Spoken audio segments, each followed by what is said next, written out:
Hai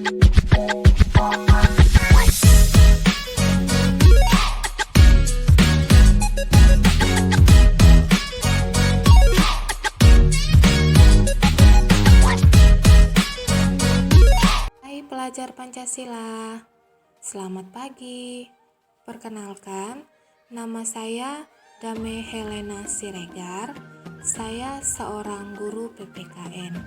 Hari ini saya akan menampilkan dan menjelaskan tentang sebuah materi dalam pembelajaran PPKN di kelas 12 semester 1. Jadi, materi kita hari ini mengenai kasus pelanggaran hak dan pengingkaran kewajiban warga negara. Sebelum kita membahas tentang kasus-kasus pelanggaran hak dan pengingkaran kewajiban warga negara, tentunya kita harus mengetahui makna dari hak dan kewajiban warga negara terlebih dahulu. Tanpa mengetahui yang seharusnya seperti apa, kita tidak dapat mengetahui pelanggaran dan pengingkarannya. Maka di sini kita akan membahas makna dari hak warga negara dan makna dari kewajiban warga negara itu sendiri. Jadi, di sini akan dijelaskan makna dari hak warga negara adalah hak yang melekat pada diri manusia dalam kedudukannya sebagai anggota atau warga sebuah negara. Sedangkan makna dari kewajiban warga negara adalah tanggung jawab yang harus dilakukan oleh setiap warga negara itu sendiri. Nah, sekarang kita masuk ke dalam pengertian dari pelanggaran hak warga negara, di mana pelanggaran hak warga negara merupakan situasi di mana warga negara tidak dapat menikmati apa yang menjadi haknya. Pelanggaran hak warga negara terjadi ketika warga negara tidak dapat menikmati atau memperoleh haknya sebagaimana yang ditetapkan oleh undang-undang. Sedangkan yang menjadi pengertian dari pengingkaran kewajiban warga negara merupakan tindakan yang dilakukan seseorang saat tidak melaksanakan kewajiban warga negara sebagaimana mestinya. Jadi, kalian sudah memahami mana yang menjadi makna dari hak dan kewajiban warga negara, serta yang menjadi pengertian dari pelanggaran hak dan pengingkaran kewajiban warga negara. Penyebab terjadinya pelanggaran hak dan pengingkaran kewajiban warga negara yaitu 1. Sikap egois atau terlalu mementingkan diri sendiri, di mana sikap ini akan menyebabkan seseorang selalu menuntut haknya, sementara kewajibannya sering diabaikan. Seseorang yang mempunyai sikap seperti ini akan menghalalkan segala cara supaya haknya bisa terpenuhi, meskipun cara tersebut dapat melanggar hak orang lain. Penyebab yang kedua yaitu rendahnya kesadaran berbangsa dan bernegara. Hal ini akan menyebabkan pelaku pelanggaran berbuat seenaknya. Pelaku tidak mau tahu bahwa orang lain pun mempunyai hak yang harus dihormati. Sikap tidak mau tahu ini berakibat muncul perilaku atau tindakan penyimpangan terhadap hak dan kewajiban warga negara itu sendiri.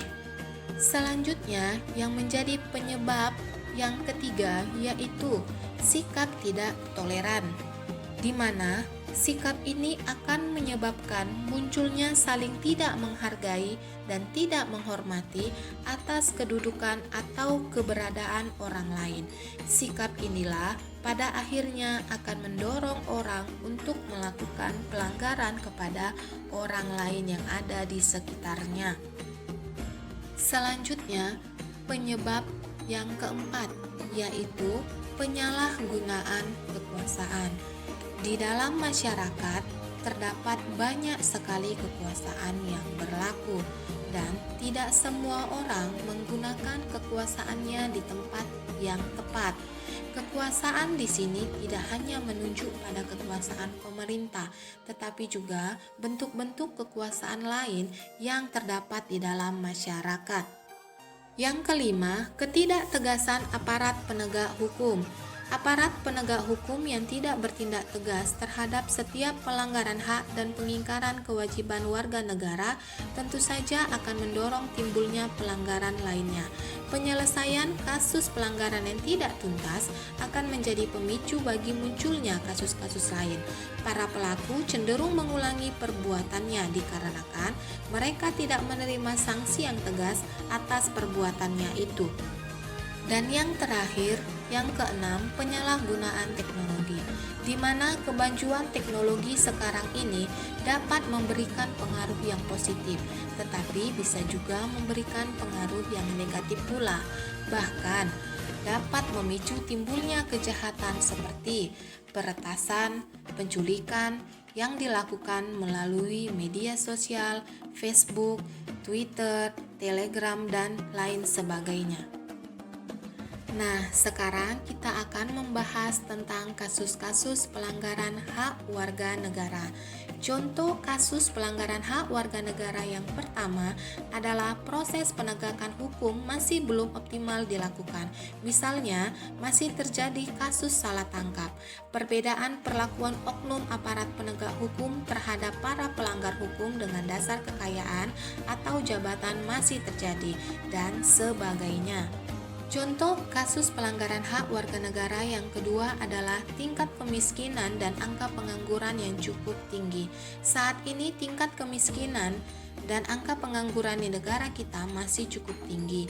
Padahal pada pasal 27 ayat 2 Undang-Undang Dasar tahun 1945 mengamanatkan bahwa tiap-tiap warga negara berhak atas pekerjaan dan penghidupan yang layak bagi kemanusiaan, belum sepenuhnya terlaksana juga. Contoh kasus pelanggaran hak warga negara yang ketiga adalah makin merebaknya kasus pelanggaran hak asasi manusia seperti pembunuhan, pemerkosaan, kekerasan dalam rumah tangga, dan lain sebagainya. Padahal yang kita ketahui pada pasal 28A sampai pasal 28J Undang-Undang Dasar tahun 1945 menyatakan penjaminan keberadaan hak asasi manusia. Contoh kasus pelanggaran hak warga negara yang keempat adalah masih terjadinya tindak kekerasan mengatasnamakan agama, misalnya penyerangan tempat peribadatan. Padahal pada pasal 29 ayat 2 Undang-Undang Dasar tahun 1945 menegaskan bahwa negara menjamin kemerdekaan tiap-tiap penduduk untuk memeluk agamanya masing-masing dan untuk beribadat menurut agama dan kepercayaannya itu. Selanjutnya, contoh kasus pelanggaran hak warga negara yang kelima adalah angka putus sekolah yang cukup tinggi di Indonesia. Mengidentifikasikan belum terlaksana secara sepenuhnya amanat pada pasal 31 ayat 1 Undang-Undang Dasar tahun 1945 yang menyatakan bahwa setiap warga negara berhak mendapatkan pendidikan. Dan yang menjadi contoh kasus pelanggaran hak warga negara yang terakhir atau yang keenam adalah pelanggaran hak cipta, misalnya peredaran VCD atau DVD bajakan, perilaku plagiat atau mengkopi atau menyalin tanpa menyertakan sumber yang jelas dalam membuat sebuah karya dan sebagainya. Jadi, inilah beberapa contoh dari kasus pelanggaran hak warga negara yang ada di Indonesia. Contoh kasus yang sudah diuraikan tadi membuktikan bahwa tidak terpenuhinya hak warga negara karena adanya kelalaian atau pengingkaran dalam pemenuhan kewajiban sebagaimana yang dipersyaratkan dalam Undang-Undang Dasar Negara Republik Indonesia tahun 1945 dan ketentuan perundang-undangan lainnya. Hal tersebut jika tidak segera diatasi, maka dapat mengganggu kelancaran proses pembangunan yang sedang dilaksanakan untuk negara kita supaya menjadi negara yang maju, makmur, dan sentosa. Nah, tadi kita sudah membahas tentang contoh kasus-kasus pelanggaran hak. Maka sekarang kita akan membahas contoh tentang kasus-kasus pengingkaran kewajiban warga negara. Contoh kasus pengingkaran kewajiban warga negara yang pertama yaitu membuang sampah sembarangan. Membuang sampah sembarangan berarti pengingkaran kewajiban warga negara terhadap lingkungan dan alam sekitar, mengakibatkan lingkungan menjadi kotor, bau, bahkan banjir, maka akan merugikan diri kita sendiri dan merugikan orang lain, terlebih merugikan masyarakat secara keseluruhan, dan dampaknya adalah terhadap kelangsungan kehidupan berbangsa dan bernegara. Yang kedua, melanggar aturan berlalu lintas. Ketertiban lalu lintas merupakan suatu keadaan berlalu lintas yang berlangsung secara teratur sesuai dengan hak dan kewajiban setiap pengguna jalan yang sudah diatur dalam pasal 1 angka 32 Undang-Undang Nomor 22 Tahun 2009 tentang lalu lintas dan angkutan jalan. Setiap warga negara mempunyai kewajiban menaati peraturan lalu lintas, baik sebagai pejalan kaki, pengendara motor, dan pengguna jalan lain. Tetapi, masih banyak sekali warga negara yang tidak mematuhi peraturan tersebut dan menyebabkan banyak kecelakaan dalam lalu lintas. Misalnya, tidak memakai helm, mengemudi tetapi tidak mempunyai surat izin mengemudi, tidak mematuhi rambu-rambu lalu lintas, berkendara tetapi tidak membawa surat tanda berkendara, dan sebagainya. Kemudian kita masuk ke dalam contoh pengingkaran kewajiban yang ketiga, yaitu merusak fasilitas negara. Merusak fasilitas negara atau fasilitas umum berarti merupakan pengingkaran terhadap kewajiban warga negara terhadap lingkungan dan alam sekitar.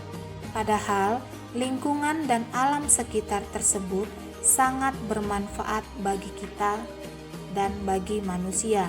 Contoh fasilitas umum yang sering dirusak yaitu mencoret-coret bangunan milik umum, merusak jaringan telepon, mencoret-coret halte, merusak kendaraan umum, padahal kalau rusak akan merugikan diri sendiri dan yang menggunakan fasilitas kendaraan umum tersebut.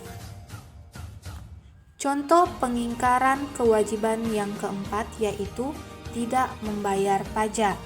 Tidak atau menghindari membayar pajak berarti pengingkaran kewajiban warga negara terhadap pasal 23 ayat 2 Undang-Undang Dasar 1945 yang berbunyi, segala pajak untuk keperluan negara berdasarkan undang-undang.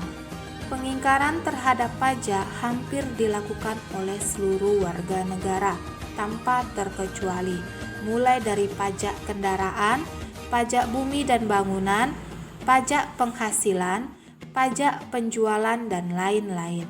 Mengapa kita harus membayar pajak? Karena pajak merupakan salah satu sumber biaya pembangunan dan kita yang menikmati hasilnya. Misalnya, jalan raya yang dibuat dengan segala fasilitasnya itu dibiayai salah satunya oleh pajak. Contoh terakhir dari kasus pengingkaran kewajiban warga negara yaitu nomor 5, tidak berpartisipasi dalam usaha pertahanan dan keamanan negara. Tiap-tiap warga negara berhak dan wajib ikut serta dalam usaha pertahanan dan keamanan negara. Demikian bunyi pasal 30 ayat 1 Undang-Undang Dasar 1945, yang artinya tiap warga negara wajib ikut serta dalam bentuk-bentuk usaha pembelaan negara sesuai perannya masing-masing. Contoh pelanggaran atau pengingkaran kewajiban warga negara terhadap pembelaan negara adalah seorang pelajar yang tidak sungguh-sungguh dalam melaksanakan suatu tugas atau kewajibannya sebagai pelajar yang baik dan bahkan menimbulkan perkelahian dan kekacauan di masyarakat. Dengan kata lain, hal ini secara lebih luas seorang warga negara yang tidak mau tahu dengan lingkungannya dan negaranya. Dari contoh-contoh pelanggaran hak dan pengingkaran kewajiban yang telah dijelaskan tadi, maka sebagai warga negara kita harus bisa melaksanakan kewajiban agar hak kita terpenuhi. Hak dan kewajiban kita sebagai warga negara harus berjalan dengan selaras. supaya tidak terjadi kasus-kasus pelanggaran hak dan pengingkaran kewajiban dalam kehidupan warga negara. Jadi, setelah kamu mempelajari tentang kasus pelanggaran hak dan pengingkaran kewajiban warga negara, maka kamu dapat memahami apa yang menjadi hak dan kewajibanmu sebagai warga negara agar kamu bisa menjadi warga negara yang lebih baik lagi. Dan hal tersebut harus kamu lakukan dalam kehidupanmu sehari-hari, serta kamu harus menanamkan sikap peduli dan adanya rasa kesadaran pada diri sendiri. Nah, inilah penjelasan materi dari kasus pelanggaran hak dan pengingkaran kewajiban warga negara. Semoga video pembelajaran ini bisa bermanfaat untuk peserta didik sekalian. Jangan lupa subscribe dan like video saya ini ya. Terima kasih telah menonton video ini dan tunggu video selanjutnya. Salam pelajar Pancasila.